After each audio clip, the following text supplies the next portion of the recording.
Kadapaw, ano? So magandang umaga na naman mga kadapaw.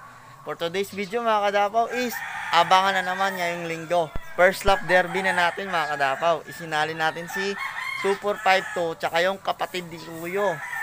So ready na tayong mag-abang mga kadapaw kasi nirelease ng ibon 6:27. So time check na is 6:22 na mga kadapaw. So maya maya lang mag-aabang na tayo kasi papauwi na yung ibon natin.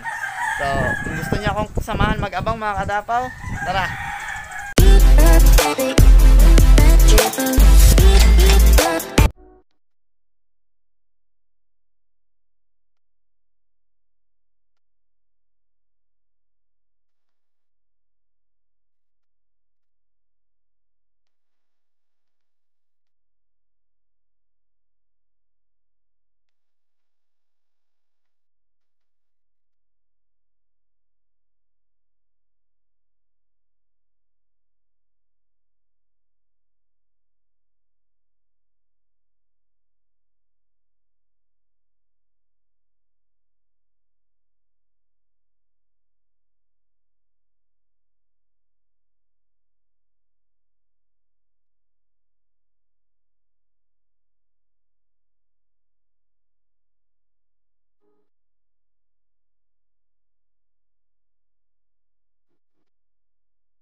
Yun na nga mga kadapaw, no?